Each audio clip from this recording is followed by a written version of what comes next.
El tema que hoy disertaremos es el relacionado con soluciones alternas. ¿Cuáles son las soluciones alternas y cuáles son las diferencias que existen entre uno y otro? Para tal efecto, lo haremos desde el punto de vista que nos señala el Código Nacional de Procedimientos Penales y la Ley Nacional de Mecanismos Alternativos de Solución de Controversias en Materia Penal. Cuestiones muy generales, puedo decirles que de conformidad con la Ley Nacional de Mecanismos Alternativos de Solución de Controversias en Materia Penal, la Procuraduría General de la República y las Procuradurías o Fiscalías Estatales deberán contar con órganos especializados en mecanismos alternativos de solución de controversias. Esto es, cada agencia del Ministerio Público deberá tener o estar adscrita a ese Ministerio Público un órgano especializado que se encargue de redactar el acuerdo para darle solución a la controversia que presenten las partes. Claro, siempre y cuando este tipo de delito sea susceptible de este acuerdo reparatorio o de este tipo de suspensión a proceso, que son las dos salidas alternas. El Poder Judicial y los poderes judiciales estatales también podrán contar con este órgano especializado en mecanismos alternativos. Al decir también quiere decir que puede estar este órgano tanto adscrito a una procuraduría como inclusive ante el mismo Poder Judicial. El trámite a grandes rasgos va a consistir en lo siguiente. El Ministerio Público se va a encargar de recibir la denuncia o la querella, y una vez que ya tiene conocimiento de esto, va a orientar al denunciante o al querellante sobre los mecanismos alternativos de solución de controversias y le informará al denunciante o al querellante cuáles son estas salidas alternas y cuáles son sus alcances. Es decir, el Ministerio Público le dirá al denunciante: ¿sabes qué? Tú tienes una salida alterna que puede ser una suspensión del proceso o puede ser un acuerdo reparatorio. Y eso mismo se lo va a decir tanto al denunciante como al imputado. ¿Para qué? Para que le den solución más rápida a su controversia y no se desgasten en todo un juicio. Los intervenientes podrán optar porque el mecanismo se desarrolle ante el órgano adscrito a la Procuraduría o bien ante el órgano adscrito al Poder Judicial. Esto va a depender en qué momento o en qué etapa se encuentre el procedimiento. Es decir, si estamos todavía ante el Ministerio Público durante la investigación inicial, entonces las partes tendrían que acudir ante el órgano adscrito a la Procuraduría o adscrito ante el Ministerio Público. Si ya estamos en la etapa complementaria, es decir, ya estamos ante un juez de control, entonces las partes pueden decidir si quieren solucionar su conflicto ante el órgano adscrito, ante el Poder Judicial, es decir, ante el juzgado, si es que lo hay, o bien regresar ante el órgano que está adscrito ante el Ministerio Público. Otra situación es que el Ministerio Público podrá derivar el asunto al órgano adscrito o a las procuradurías o fiscalías cuando la víctima u ofendido estén de acuerdo con solicitar el inicio del mecanismo alternativo previsto en la ley. Es decir, llega el denunciante, llega el querellante y hace la respectiva declaración o la noticia criminal.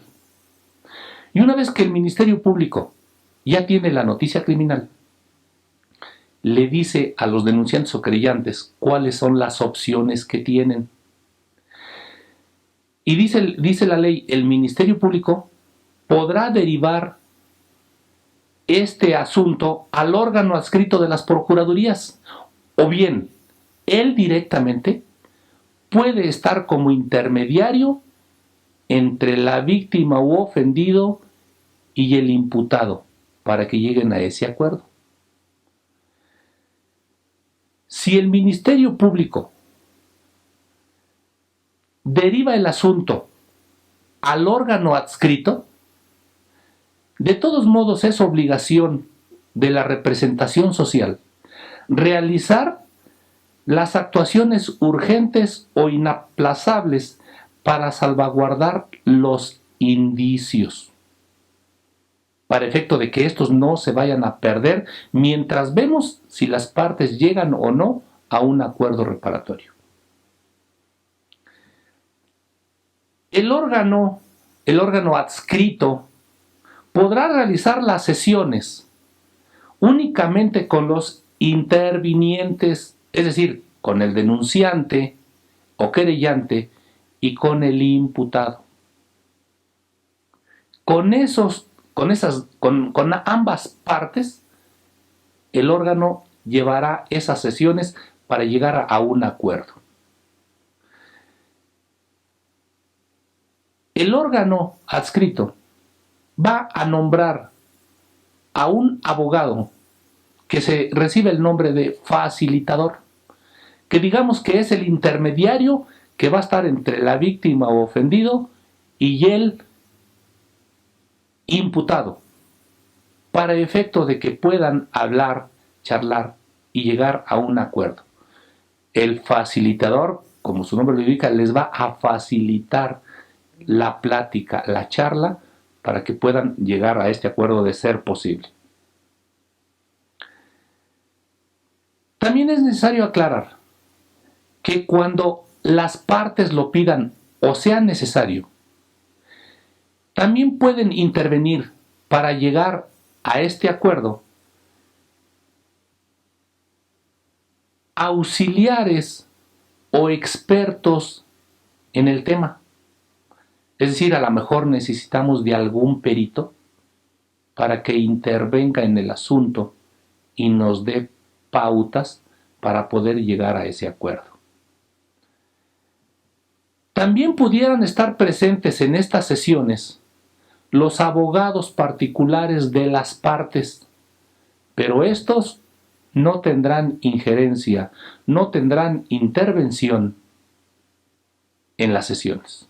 Simplemente serán oyentes. Una vez que las partes hayan llegado a un acuerdo, a una salida alterna,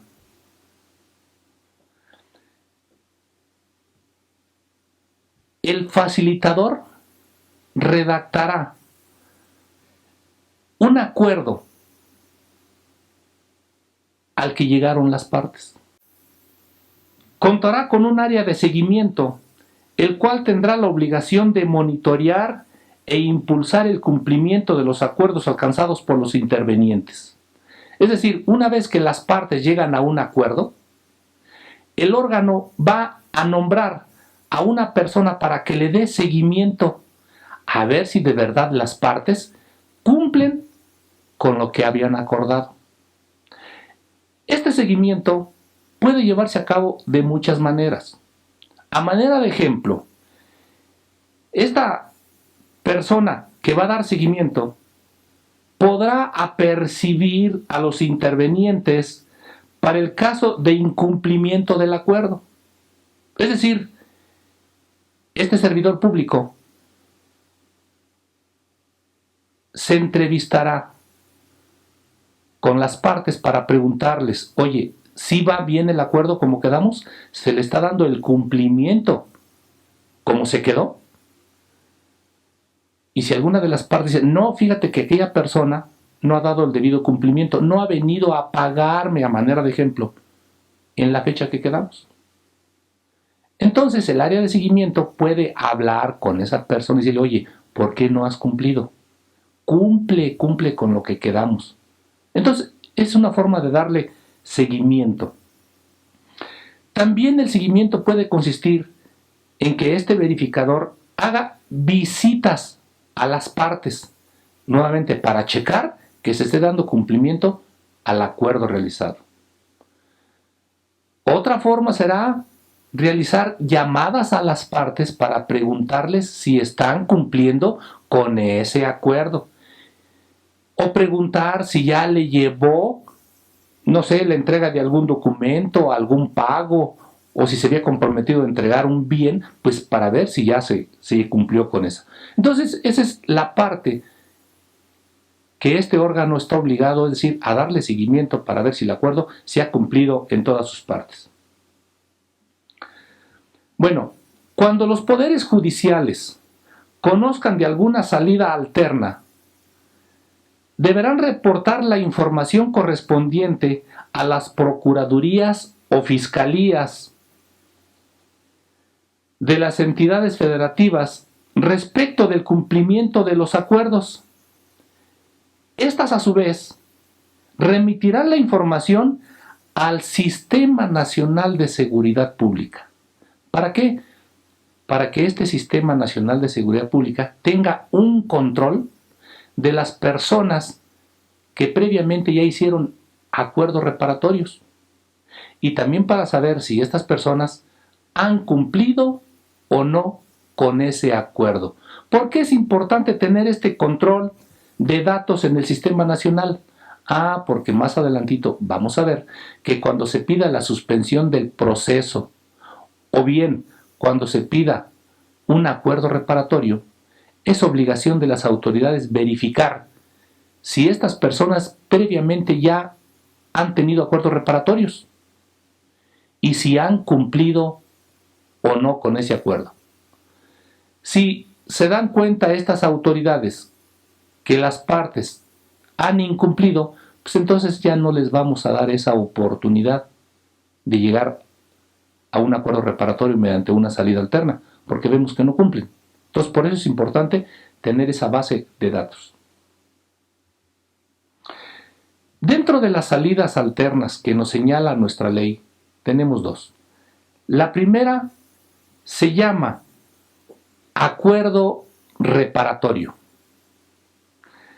Este acuerdo reparatorio, como definición, podemos dar la siguiente.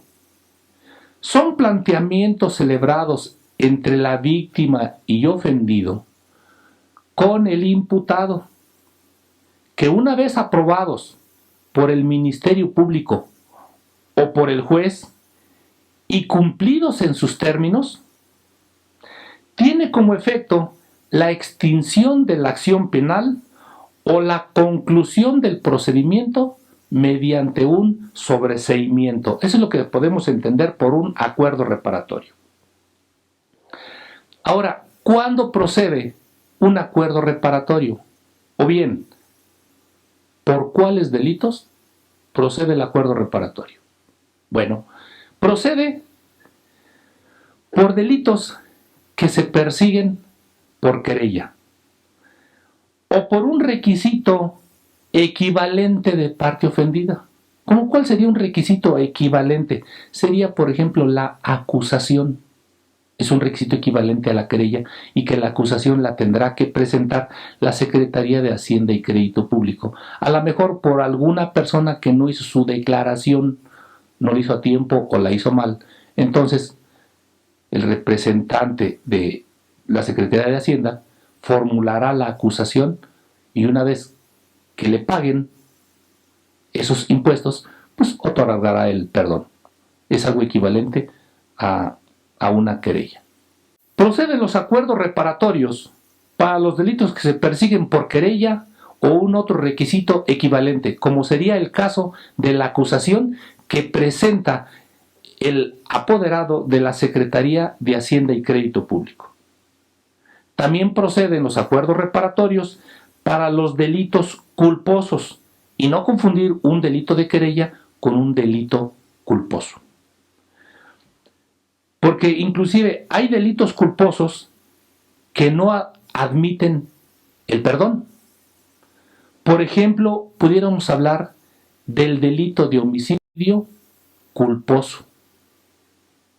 Ese delito no alcanza el perdón o no procede el perdón.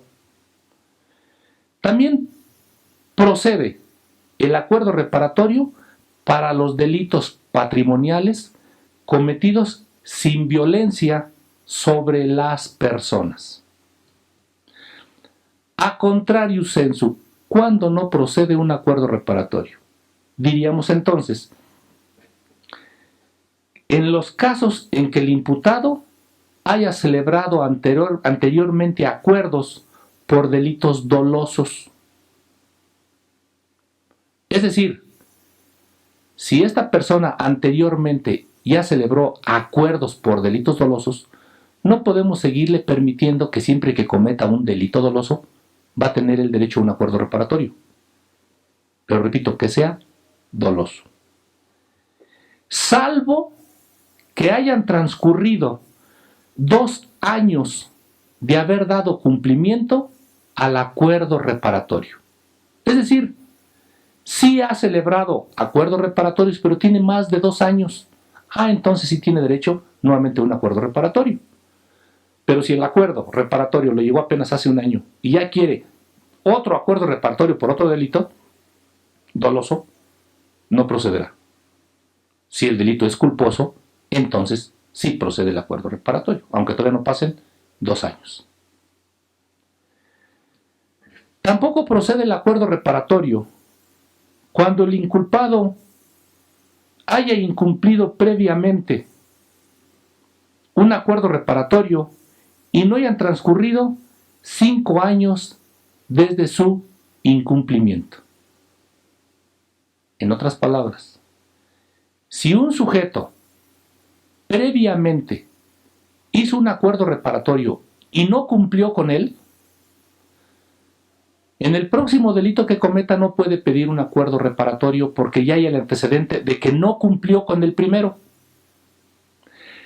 Pero si ese incumplimiento ya tiene más de 5 años, entonces sí puede llegar a un nuevo acuerdo reparatorio.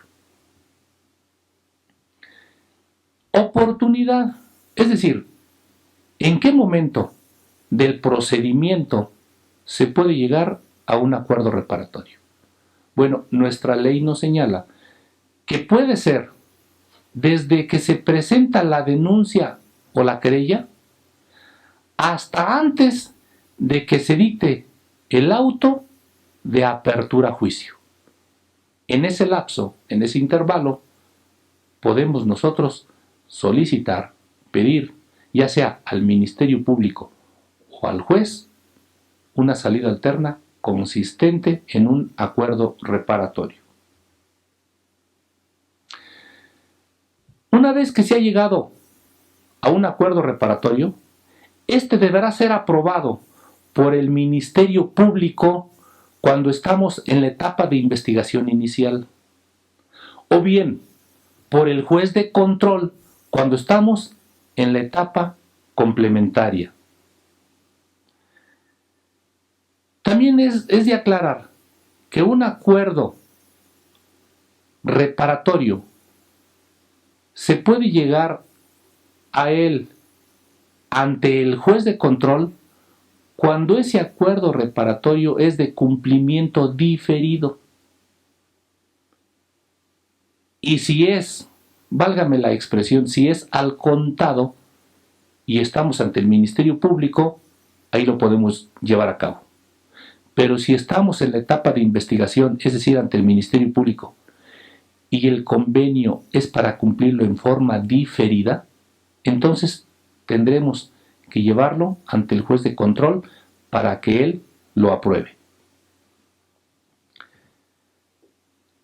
Las partes tienen derecho a impugnar este acuerdo ante el juez de control dentro de los 5 días siguientes a que se haya celebrado este acuerdo.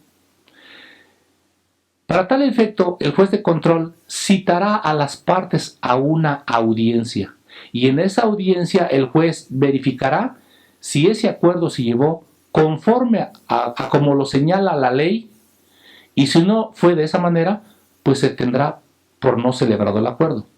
Pero también en esa misma audiencia, las partes podrán también hacer nueva modificación para el efecto de que el juez lo autorice.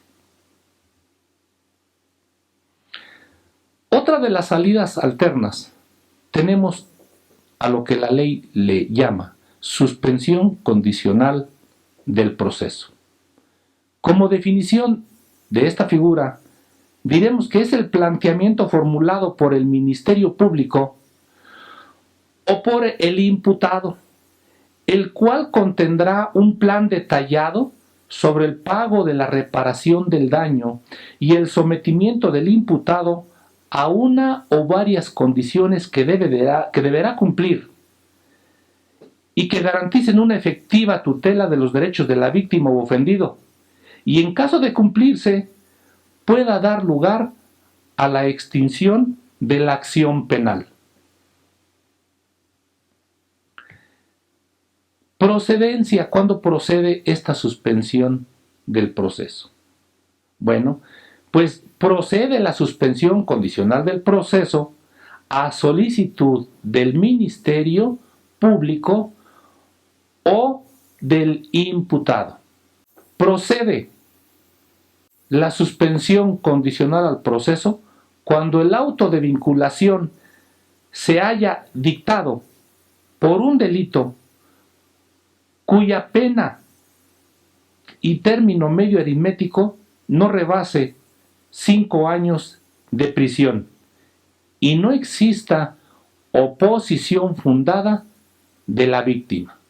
Es decir, son estos dos requisitos: que el delito no esté castigado como término medio aritmético mayor de 5 años, y siempre y cuando además no haya oposición, pero una oposición fundada de la víctima. Ahora, ¿cuándo no procederá la suspensión condicional del proceso? Número 1.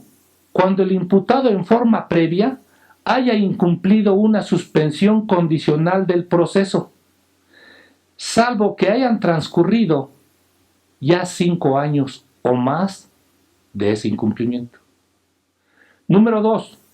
Cuando el delito por el que se dictó vinculación a proceso, la media aritmética de la pena de prisión exceda de 5 años o haya oposición fundada de la víctima. Aquí es de aclarar que puede ser que el término medio aritmético sí rebase los 5 años y entonces no podemos pedir la suspensión del proceso. Pero si el delito es de querella o es culposo, no impedirá entonces que en lugar de la suspensión condicional del proceso pidamos nosotros la otra salida alterna que se llama acuerdo reparatorio. Como ejemplo pudiéramos hablar del homicidio imprudencial. El homicidio imprudencial o culposo cometido con tránsito de vehículos se castiga con la mitad de las penas que se señala para ese delito como si fuera doloso. Hablando en concreto del Código Penal para el DF, el homicidio se penaliza o tiene una punición de 8 a 20 años. Pero si fuera delito culposo, se aplicaría la mitad de esa pena. Entonces la mitad de 8 serían 4. Y la mitad de 20 serían 10. Entonces, 10 más 4 serían 14. La mitad sería 7. Ahí vemos que el término medio aritmético sí rebasa de 5 años. Entonces no procedería la suspensión condicional del proceso, pero por ser delito culposo sí procedería un acuerdo reparatorio. Oportunidad, es decir, ¿en qué tiempo podemos pedir la suspensión condicional del proceso? Bueno, sería a partir de que se dicta auto de vinculación a proceso y hasta antes de que se dicte el auto de apertura a juicio. En la audiencia donde se resuelva sobre la solicitud de la suspensión condicional del proceso, el imputado deberá plantear un plan de reparación del daño causado por el delito y los plazos en que él considera que debe cumplirlos. El juez de control fijará el plazo de suspensión condicional del proceso, el cual no podrá ser inferior a 6 meses ni mayor a 3 años. Pero también pueda suceder que el juez pueda prorrogar ese tiempo por 2 años más. Por otra parte, el juez de oficio o a petición del Ministerio Público o de la víctima o del ofendido podrán proponerle al juzgador que el imputado sea sometido a una evaluación previa para que la autoridad judicial pueda determinar el tipo de medida cautelar que le debe imponer para efecto de poderle suspender el proceso. Para el caso de proceder a la suspensión condicional, el juez de control en su resolución fijará las condiciones bajo las cuales se suspende el proceso o bien se rechaza. Este plan de reparación propuesto por las partes podrá ser modificado por el juez de control en la audiencia. Y es importante aclarar que la información que se genere como producto de los acuerdos reparatorios no podrá ser utilizada en perjuicio de las partes dentro del proceso penal. Es decir, es posible que el imputado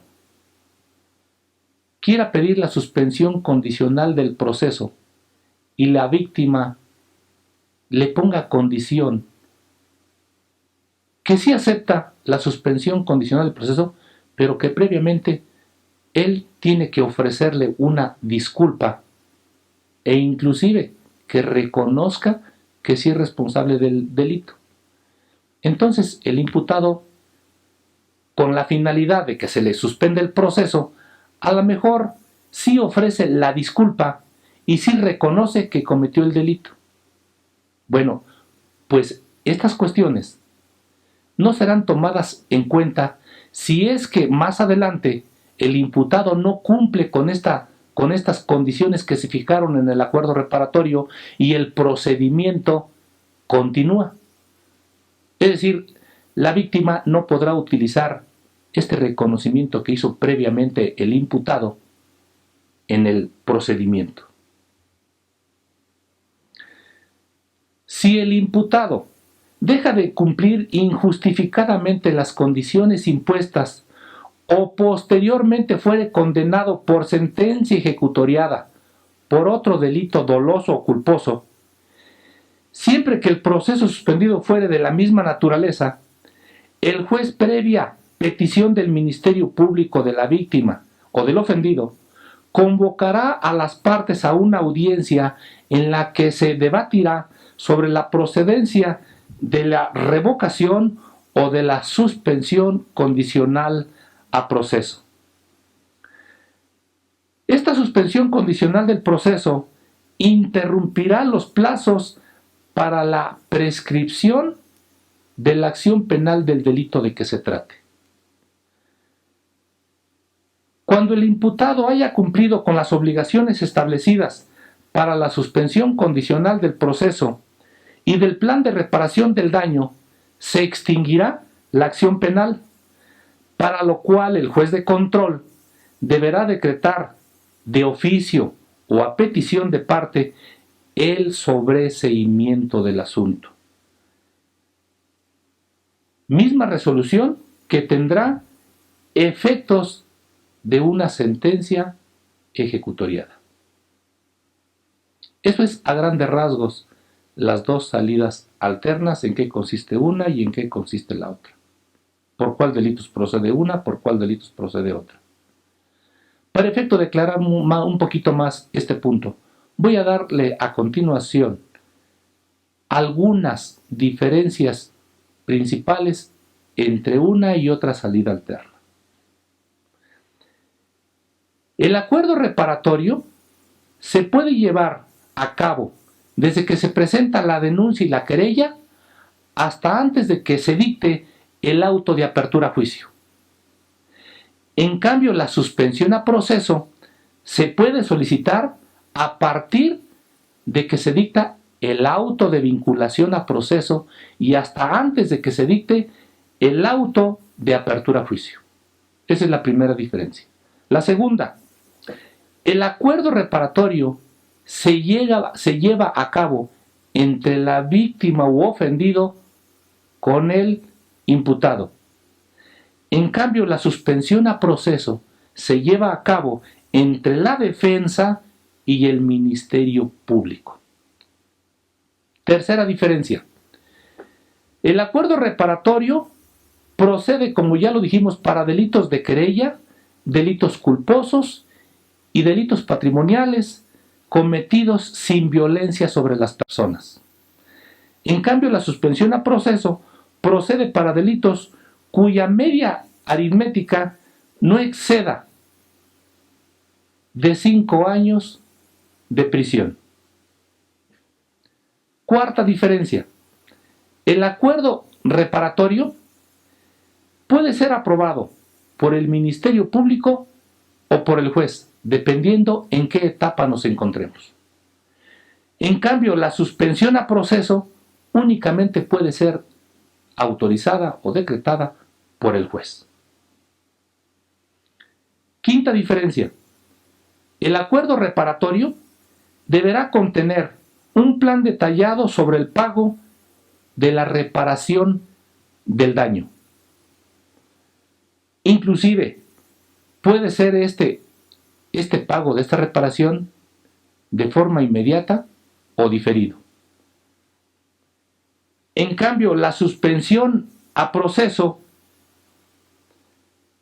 siempre deberá contener un plan detallado sobre el pago de la reparación del daño y además el sometimiento del imputado a una o varias condiciones que deberá cumplir para saber que las medidas cautelares que se le impongan deben ser las adecuadas. Sexta diferencia.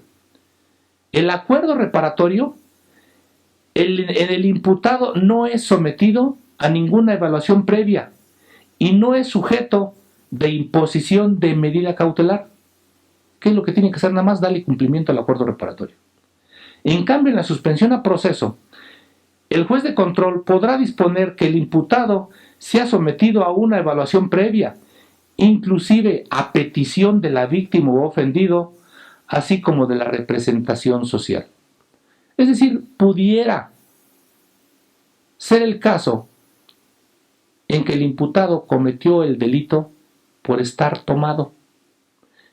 Entonces, las partes pudieran decirle al juez: oye, antes de que le impongas una medida cautelar, primero, por favor, somételo a una evaluación porque probablemente es alcohólico.